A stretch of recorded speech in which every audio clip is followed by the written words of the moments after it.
देहरादून के उत्तराखंड में कबीर ऋषि अपनी पत्नी ज्योति और दो बच्चों के साथ हंसी खुशी से रहते हैं।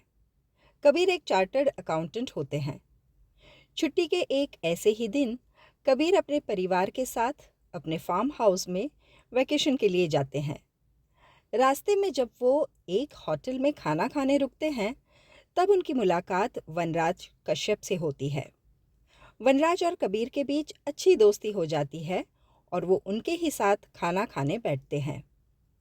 कबीर की बेटी जाह्नवी कुछ खाना नहीं खा रही होती। ये देखकर वनराज उसे एक लड्डू देते हैं। जैसे ही जाह्नवी वो लड्डू खाती है, तब मानो उसके शरीर में अजीब सा बदलाव होता है। उसकी नज़र वनराज से मिलती है और वो पूरी तरह से वनराज के वश में हो जाती है। वनराज जब उसे कहते हैं कि खाना खा लो, तो वो पूरा खाना खा लेती है। वहाँ से निकलते समय वनराज जाह्नवी को बिस्किट का एक पैकेट देकर कहते हैं कि फार्म हाउस पहुँचते ही ये बिस्किट खा लेना। जाह्नवी फार्म हाउस में पहुँचकर बिल्कुल वैसा ही करती है। कबीर का परिवार फार्म हाउस में पहुँचकर वहाँ स्विमिंग पूल में एंजॉय कर रहा होता है और तभी वनराज वहाँ पर पहुँच जाते हैं। वनराज बताते हैं कि उनके फ़ोन की बैटरी ख़त्म हो गई है, इसीलिए वो फ़ोन चार्ज कर वहाँ से निकल जाएंगे। कबीर उनका फ़ोन चार्ज करने रखते हैं, लेकिन ज्योति को वनराज का वहाँ आना बिल्कुल पसंद नहीं आता।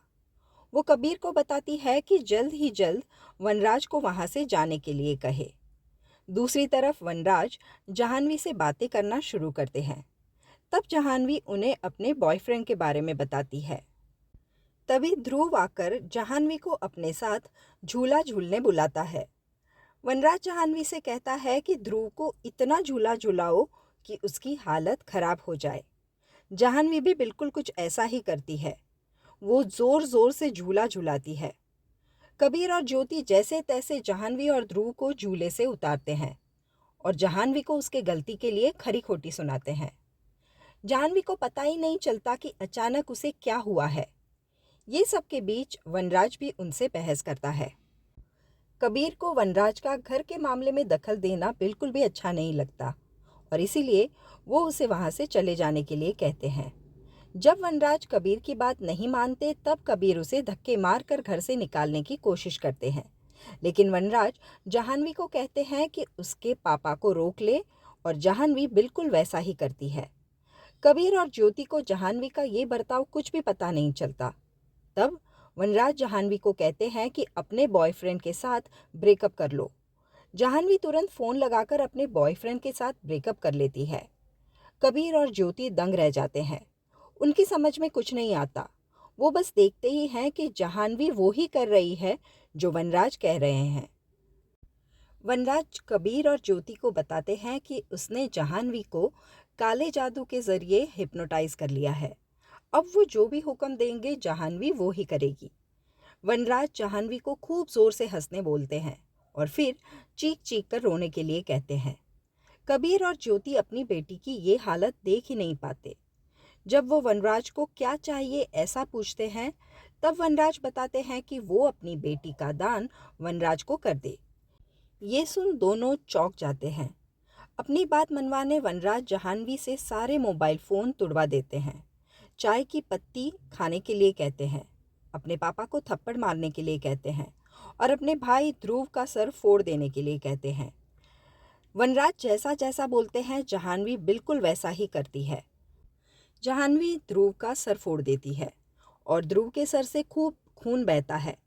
इतना सब होने के बावजूद कबीर और ज्योति बेबसी से पूरा तमाशा देख रहे होते हैं। इसी बीच दो पुलिस इंस्पेक्टर उनके घर आते हैं। ज्योति ने चुपके से अपने मोबाइल फ़ोन से दोनों को इमरजेंसी कॉल लगाया था। वनराज जाह्नवी को गैस सिलेंडर पर बिठा देता है और अगर उसके मम्मी पापा ने पुलिस को कुछ भी बताया तो गैस सिलेंडर पर आग लगाने के लिए कहते हैं।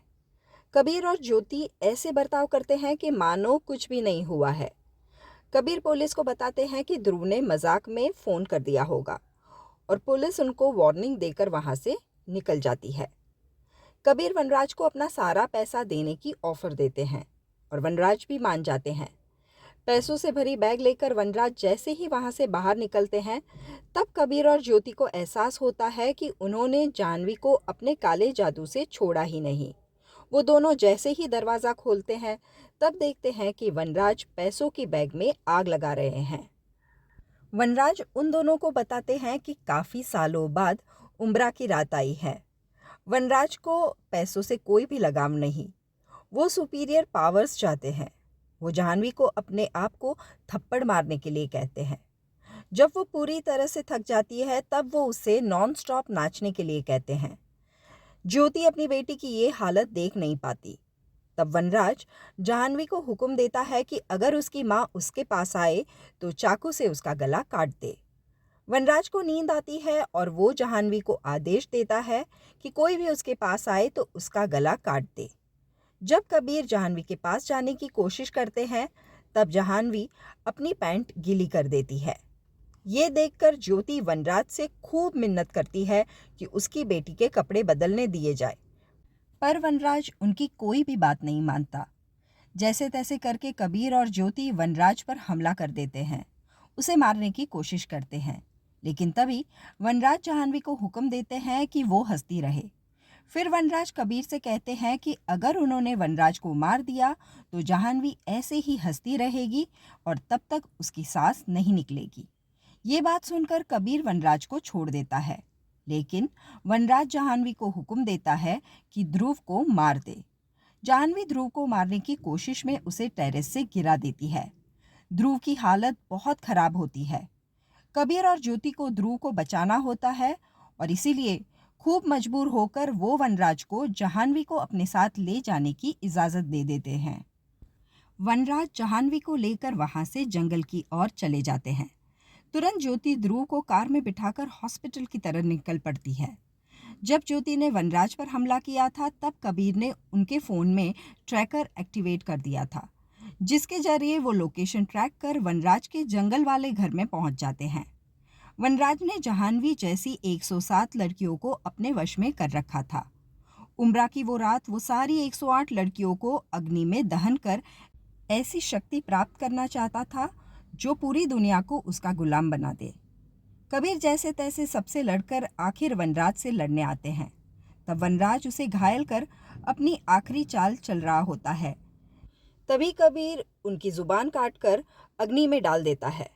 वनराज अचानक हुए इस हादसे से सदमे में चला जाता है, लेकिन सारी लड़कियां कबीर पर हमला कर देती है और तब कबीर वनराज की ऐसी आवाज़ का रिकॉर्डिंग उन्हें सुनाता है जिसमें वनराज कह रहे थे कि वो सभी लड़कियों को अपने चंगुल से आज़ाद कर रहे हैं।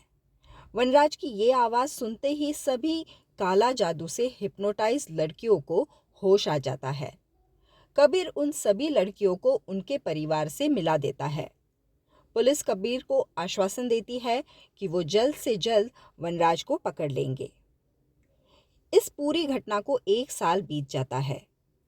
1 साल बाद कबीर एक गुप्त स्थान में जाता है, जहां उसने वनराज को कैदी बनाकर रखा था। वो वनराज को मरा हुआ चूहा खाने देता है। वनराज बोल नहीं पाता, लेकिन हाथ जोड़कर खूब गिड़गिड़ाता है। तब कबीर बताता है कि एक पिता अपने परिवार की रक्षा करने के लिए किसी भी हद तक जा सकता है। तो ये थी थ्रिलर मूवी शैतान की कहानी। ऐसी ही नई पुरानी हिंदी मूवीज़ की कहानियों के लिए please do subscribe to my channel popcorn time with Vandana. धन्यवाद।